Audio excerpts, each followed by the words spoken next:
क्या क्यों रखा है पानी क्या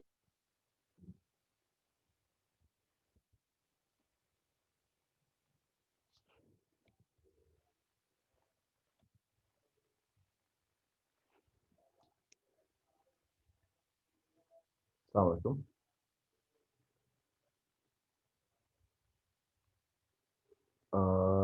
Right. All right. So regarding the answer that you have sent me, okay. All right. कितना time लगा था इसमें? Like how long did you take it to complete? What was your time range? 10 to 15 minutes 10 to 15.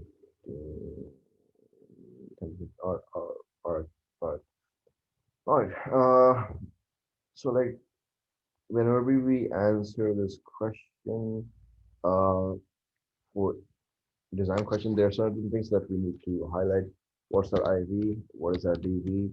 Operationalizing it. Do you know what's operationalization? yes Or operationalizing it. Who do we have? How do we select them? What's our design?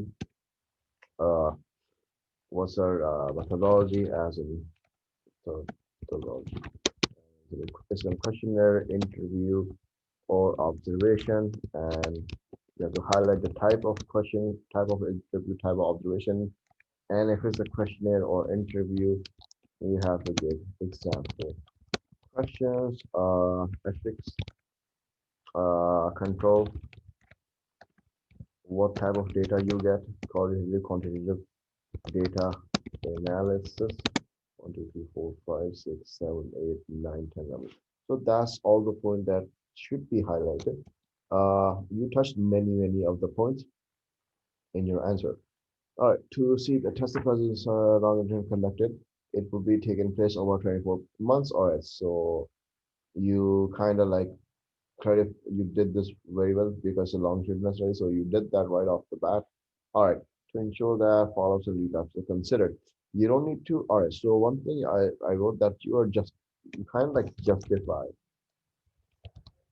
your points as in why are we doing this, right? Like this. So like you don't need to justify your statements, right? This would allow, hence this would, you don't need to do that because it's completely fine. They don't want you to do that. Relapse to consider sample of 200 people, good. Sampling here, 100 of them, which we SSRI prescription, other half on MAO, sample 50 mils. All right, so that's sample. So I'm looking for sampling technique via reference call from pharmaceutical and practitioners, some medications. All right, so they would be recruited. They would be recruited. So is it opportunity sampling, right?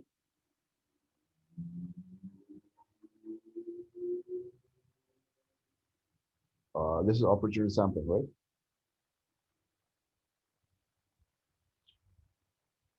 Volunteer sampling, volunteer sampling. Or so like you kind of need to clarify this by writing it volunteer sampling. Participants will be recruited by via volunteer sampling or via reference calls, making them volunteer. So like you kind of have to insert the vocabulary somewhere, uh, because what they ask you is that if you don't have the vocabulary, you won't get the marks. That's how weird CIE people are. They kind of want the vocabulary to be there. So make sure you next time like kind of insert it. Otherwise, there's a problem. Questionnaire to get history of drugs. Example questionnaires. All right, so you're gonna use a questionnaire. So methodology is being highlighted here. What type of questions am I gonna get open or closed? You would have to mention that. So you didn't write the type of questions. You wrote example questions. I guess that's fine. Table to compare the questions. So email addresses, keep in touch. Course of 2 years, they will be in Google Forms. Again, type of questions is self-environment. Example questions are mentioned. Then a series of symptoms will be listed. They will have to tick on them, and at the end, they will get the data. All right, so you don't have to justify it again. Once data collected, emailed, all right, so this will get called quantitative data. So data is here. It will be easier to categorize, standardize. You don't need to justify it. Sponsor will be analyzed by three different researchers who have operationalized their rating systems. All right. So three different researchers is something that you can add as a control in this experiment. Majority parts will report side effect. You don't need to write this. Like you don't need to also write the results. So you don't need to write the results. It's not needed. All right. So what was missing in experiment was design. IV and DV, and if IV and DV are missing, operationalization would itself be missing. I feel DV was there, but the vocabulary wasn't highlighted. Ethics kind of missing. Apart from that, like the four things missing. Other everything else in depth. So you kind of have to mention that, otherwise completely fine. So like you could do that. The independent variable for the experiment is what different type of uh, antidepressants operationalized by SSRIs and MUIs. Independent variable is whether they are side effects or not. Operationalized by a rating scale 0 to 5 on physiological and psychological discomfort. That's your IV and DV. Ethics, you know what to do. Like person will be given right to withdrawal, etc., etc. Uh, Other than that, is completely fine.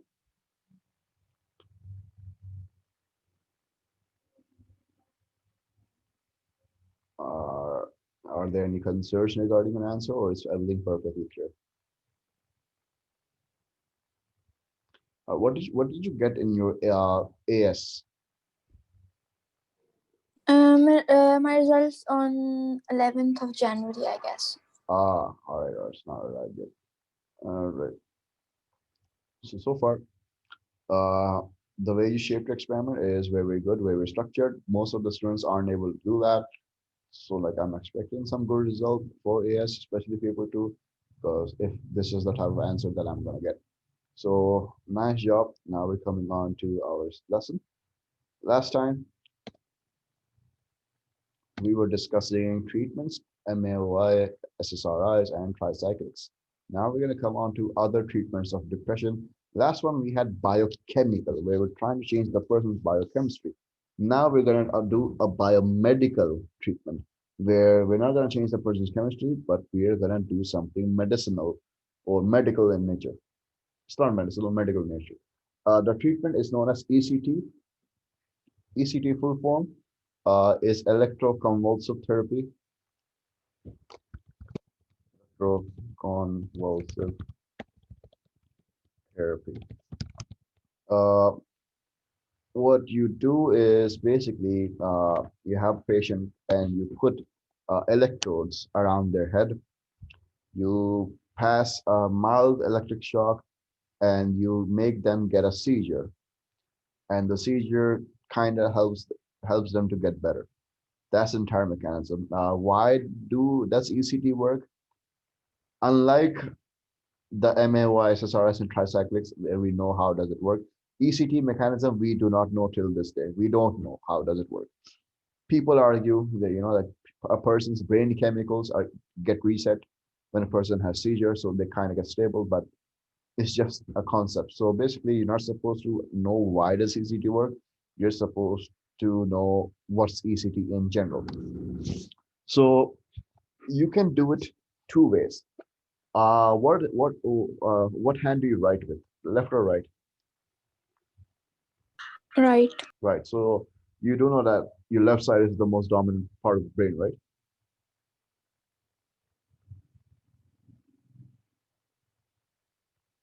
All right. So your left side, because you're righty, your left side of the brain is more dominant. What used to happen in previous years, people were given bilateral ECT, as in electrodes are attached to both sides of the hemispheres, right? Bilaterally. They would then pass on electric shock. Nowadays, they do it unilaterally. They give an electric shock to your non-dominant hemisphere. So if you're right-handed, your left side is dominant, so they will shock the right hemisphere in your brain. So the implications of this are different. I'll tell you why they kind of shifted it. All right. So basically, what's going to happen is, uh, this is the range of the current that they pass on to a person, and it's given for a few seconds, right? They don't do it for an hour. Few seconds after the current passes, the person starts jerking. The person starts having a seizure, and that seizure helps them to get better. Uh, it has severe side effects. So if we shock the brain, obviously memory loss is going to happen. Loss of functions sometimes happen. So that's why people stopped giving bilateral ECT, started giving unilateral ECT to minimize damage. Obviously, damage will be there, but if you give it unilaterally, the damage would be minimized.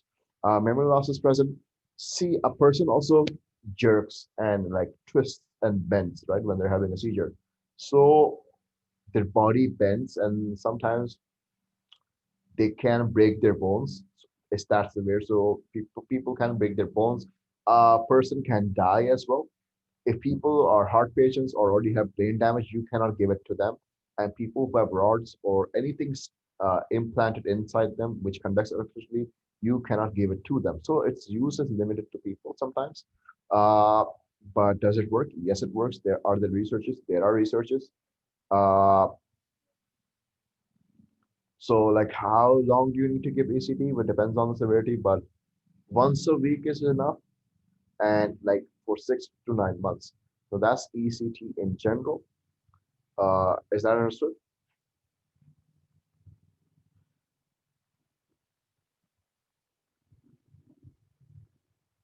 All right. So like is there evidence it works? Well, there is evidence, some of it. This guy, right? You would need to quote the exact year in research. Uh remission. Remission is like getting better. So like out of 1,000 people, 50% have remission. So like according to this guy, it's 50-50. So ECT has 50% effectiveness. Last time we discussed the evaluation points for treatment effectiveness 50%. Jelovac says something else. Jelovac conducted a research where he had two groups of people, right? Half of the group were taking ECT only for the first 6 months. So first 6 months they were only given ECT, and the other group was given medication for the first 6 months. Relapse is when you kind of go back to your original state. So let's suppose once you get cured of depression, what are the chances that you will get depression again? That's called relapse. So as you can see, both the percentages of relapse are the same. So in the first 6 months, there's no difference between ECT and medication group. That's fine. In the next 6 months, Jelovac does something else. In the next 6 months, he uh, gives both of them ECT, right? He gives both of the group ECT, but he gives one of the groups ECT and medication combined, and he gives the other group ECT and a placebo. A placebo is a medicine that does not work. It's like, like they just give it anyways to minimize the psychological effect. So in essence, if they're given fake medicines, right, they're given ECT only. So think of it this way. There's two groups now, ECT plus medication and ECT only. And then he studied them for 6 months. Turns out when you combine ECT and medication, the relapse rate is this, 37.2. But the group that was given ECT for the next 6 months, the relapse rate went high, like 74.4. And relapse rate is, again, the percentage chances that you might get sick again. So the relapse rate was high. So obviously ECT alone is bad according to Jelovac. So ECT plus medication is the way to go if you want to keep your relapse rate low. Uh, so that's Jelovac's research. Other researches are there, like this guy. Basically, a 2-year study. I have a question. What's the question? Second one doesn't have a considerable sample if we compare the two. The second research doesn't have a considerable sample. Yeah, it doesn't. Yeah, it doesn't. It does not have a considerable sample. You're right. All right. By the way, these are all unofficial researches, right? These are not part of your syllabus. These are all unofficial researches. So there's a side note if you want to use them. Your official curriculum is like this slide. That's it. But anyways, Gagne's research, 2 years research, he makes two groups, ECT plus medication and medication only. So at the end of 2 years, ECT plus medication, 93% of the people got better. Medications only, after 2 years, 52% of the people got better. So this kind of supports the ECT plus anti-medication antidepressants way as well. So there's a bunch of different researches. This guy says 50-50 if you go for ECT alone.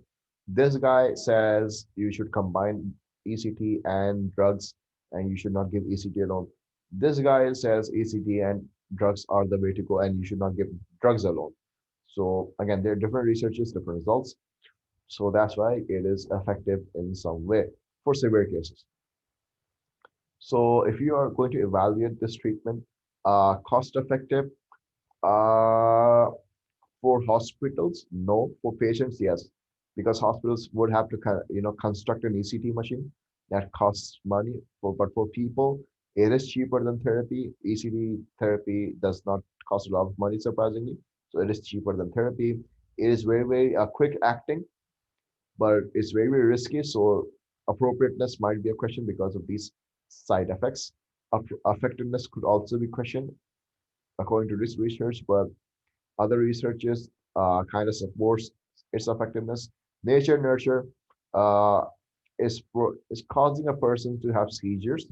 So you're not teaching them anything new. You're kind of changing or kind of like changing their biology so that they can have their seizure. So it's completely nature-based. Individual situational. It's gonna be individual. Reductionist. It is reductionist because the only purpose is to cause convulsions. Concurrent validity is all right. So I'm gonna answer your question of concurrent validity right now. I'm gonna answer that when I complete ECT. I'm gonna answer that. So like we don't use the vocabulary concurrent validity. We use something else. All right. Reductionist. It is reductionist because again, person's biology, nothing else. Free will deterministic. It is completely deterministic because ECT is the seizures, the convulsion. The convulsion is doing the work. You're not doing it, so it's not in your control to get better or not. It's the ECT that is doing magic, not you. Uh, eh, Apart from that, I guess that's it. All right. So there was a question that this guy and this guy, they both support the ECT results. So are we saying that Gagny and Jelovac have concurrent validity? Concurrent validity is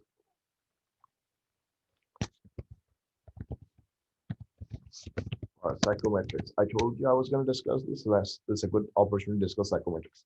See, psychometrics is the only evaluation point that you can use when you evaluate questionnaires. When you evaluate questionnaires, you have psychometrics. And inside psychometrics, there's many, many points. So when I say psychometrics, I'm saying this in general. There are many, many points inside psychometrics that I'll get to right now. Other than that, what are the evaluation points that you can use to discuss questionnaires? Culture bias, culture bias, application, reductionism versus holism. As in, is it focusing on one dimension or is it asking you things on multiple dimensions? Individual situational nature nurture cannot be applied here because it's not applicable. Cost effectiveness, is the questionnaire expensive or is it like easy to administer, free to administer? Validity, is it high or low because of demand characteristics? Reliability, because questions are standardized. The type of data that you get, qualitative and quantitative. Its advantage and disadvantage can be used to evaluate questionnaires. What's the advantage of qualitative and quantitative data? Just like you did for Beck questionnaire. What else? Um, yeah, I guess that's it. All right, so you guys know this. Now I'm gonna get to psychometrics. Psychometrics is like a psychometric is like it's like a general term, but what it actually consists of many things. There's different type of validity. There's concurrent validity. There's test retest.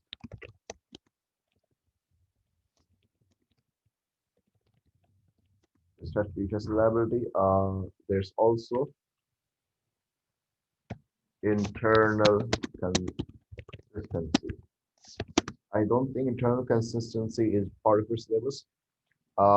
Yes, there are other type of test reliability like inter-rater reliability, uh, s- spirit half, yes, spirit half. Inter-rater reliability is not going to be here because inter-rater reliability is the reliability of the person that is doing the rating. The the uh the scale is not, the questionnaire is not in question, right? The actual reliability test is of the person rating the scale. So that's why we don't include the psychometrics, because it's the assessment of reliability of the experimenter, not the scale. Split half test retest reliability is the test of reliability of the scales. Concurrent validity, let's suppose we have a scale of depression called PDI, and we have another scale of depression called like a depression scale. And if both of them give high, let's suppose you Halima does it.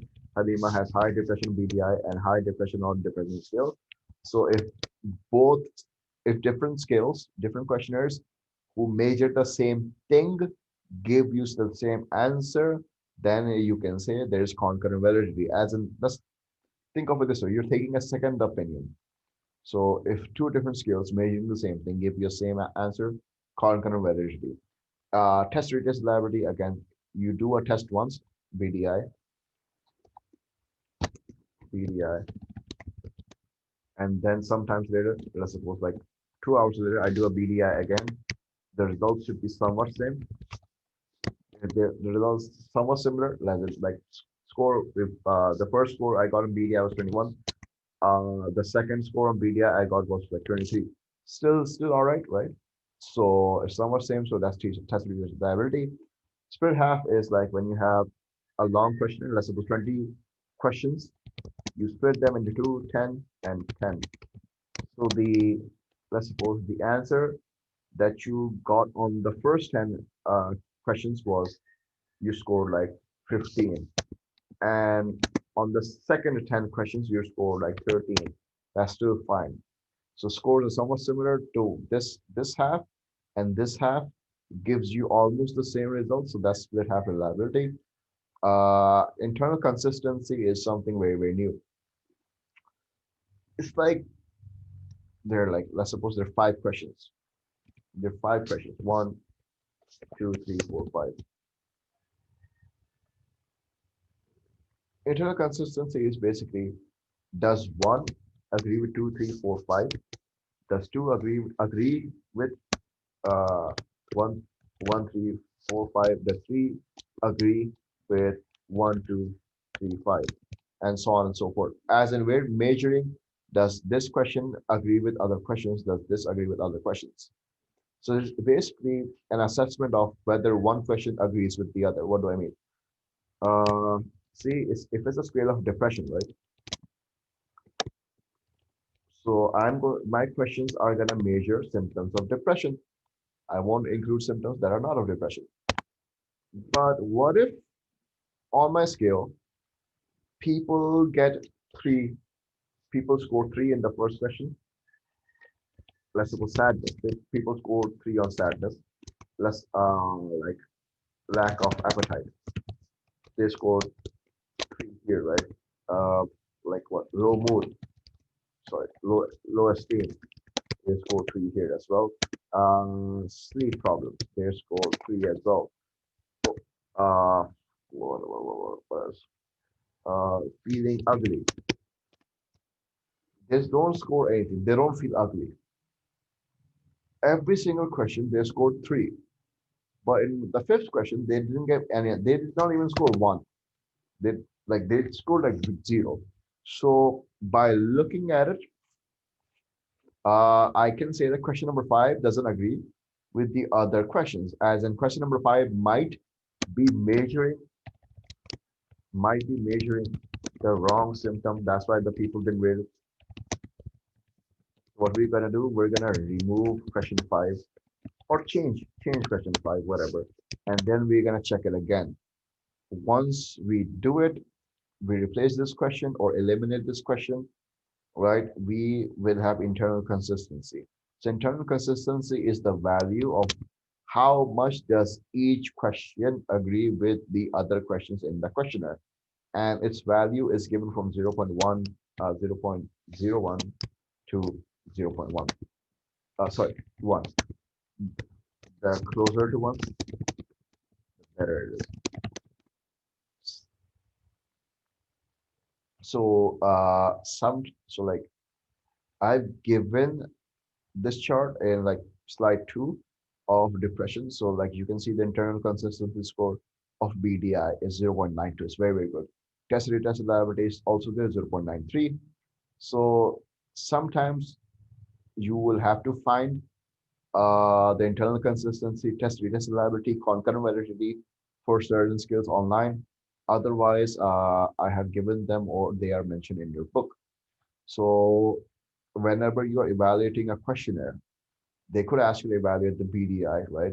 So you can use these points as well for evaluation. Psychometrics gets a bit complex, but sometimes they do make it compulsory to discuss psychometrics. And in psychometrics, we have these points coming. Is that understood?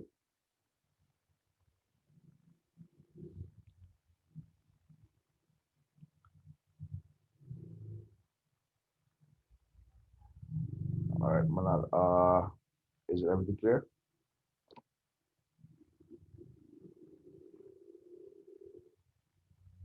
Manal is not here. She was here. All right, so moving on. Then we have, now we're done with the biological treatments of depression. Now we're coming on to something therapeutical, therapy. So normally in abnormal psychology or other basically other chapters, what you have is okay, or that's not